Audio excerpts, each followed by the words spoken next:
A good board game isn't just created out of thin air, it's a reflection of reality. They're fun because they teach us life lessons, giving us a better understanding of the world we live in. Lessons about cause and effect, logic, and strategically navigating the complex systems that govern our society. Board games can teach a small child how to manage their emotions while keeping our minds sharp at any age. So let's explore the foundations of board game development together. Here we go.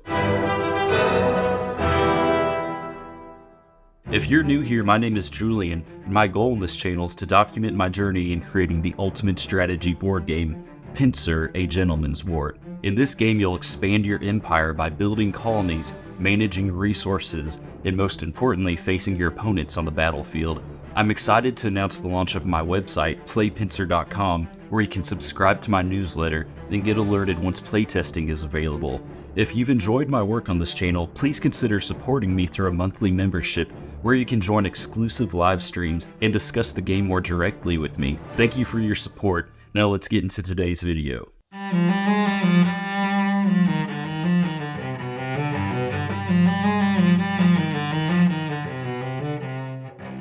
If you watched my channel for any amount of time, you may have noticed I like to talk about distilling ideas. I'm all about finding the essence of concepts like managing an economy and converting that into rules and mechanics. That's really what board games are, taking real-life scenarios and simplifying them to give players a taste of them in a fun and exciting way. I think of this as reducing a fraction. Imagine the physical world we live in as an extremely complex fraction. My goal is to simplify the physical world down to its most real form, the principles that govern it, and then apply those to my game. A great representation of this is currency, or money. Money is a representation of labor. It's a more convenient or flexible form of bartering. Instead of going to the market and saying, I've labored for this fresh produce and I'm in need of some good or service, I can simply carry a token that represents that labor. It's much more efficient. This concept correlates perfectly with the pieces of a board game. We pretend that a piece like a frigate represents a vast navy.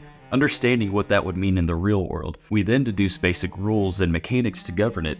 Obviously, navies can't go on land, so they need to stay on water tiles. So we incorporate that mechanic. They can also be used to blockade a harbor, and we can speculate on what effects that might have. I've decided that a good way to represent the effects of a blockade is for players to lose their trade bonus. Of course, we could theoretically keep adding rules until we're practically on a frigate lighting a cannon, so balancing becomes crucial. Too many rules and complexity, and we might as well be back in the real world, missing the magic of escape. We're essentially dealing with tokens or representations of the physical world, debating the most accurate way to represent them in a game.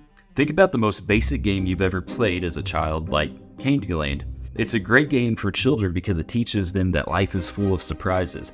Sometimes you get ahead, and sometimes you fall behind. This creates great teaching opportunities because it's all about how you react to life circumstances. Candyland doesn't give specific examples of how life can be unfair, but it's distilled down to its simplest form in a way that even a child can understand. As we mature, we need more complex lessons and scenarios to play through, which we can meaningfully apply to our lives. Chess is the greatest example of this. It's a game that's been refined over centuries into a pure strategy game. It's almost like an 8-bit correlation of the real world. Pawns are somewhat cheap and expendable, so there's a lot of them. Knights are more strategic and complex, so they move in a unique pattern. And the overall goal is the protection of the most valuable piece, the king. In this relatively simple game, we see the silhouette of more complex systems that govern our society. Hierarchy, social class, risk, reward, sacrifice, victory, and defeat. It's almost the perfect board game. What I'm doing with my game is expanding on these themes, creating a higher resolution than an 8-bit game, allowing players to see and experience these systems more clearly. Perhaps I'm overthinking it,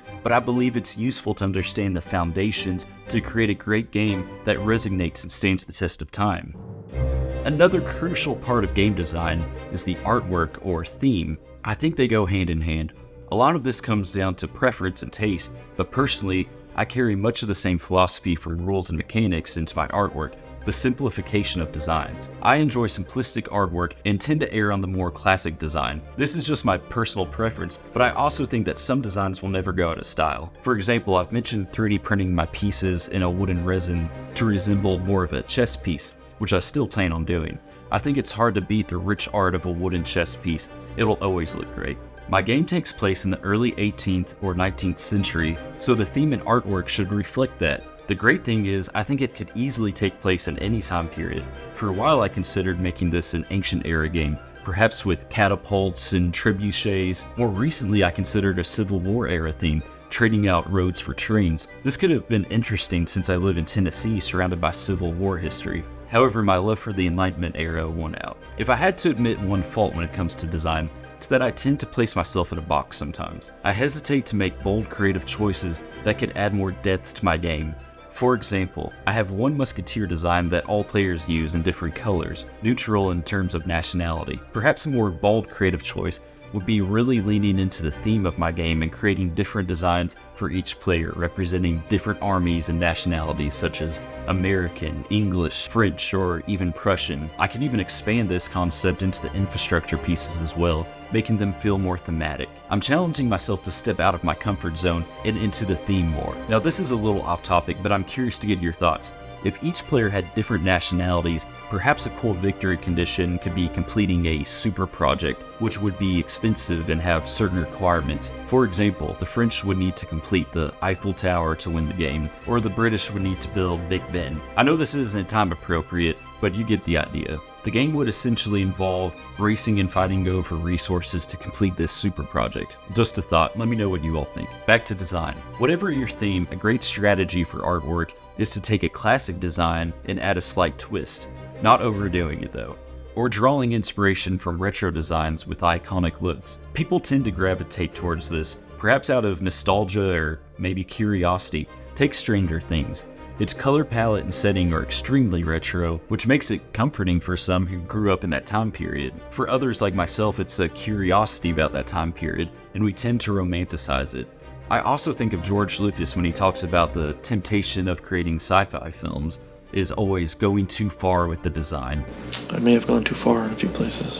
One thing that made Star Wars so relatable is that it feels like an extension of our world. Yes, there are very outlandish creatures, planets, and spaceships, but it somehow feels grounded in reality in a way that some other sci-fi films don't. The key is subtlety and finding ways to relate to the audience while adding a new artistic expression. I hope this has been useful to you in your own creative pursuits, whatever they may be. This has just been more of my personal approach to game development and art in general.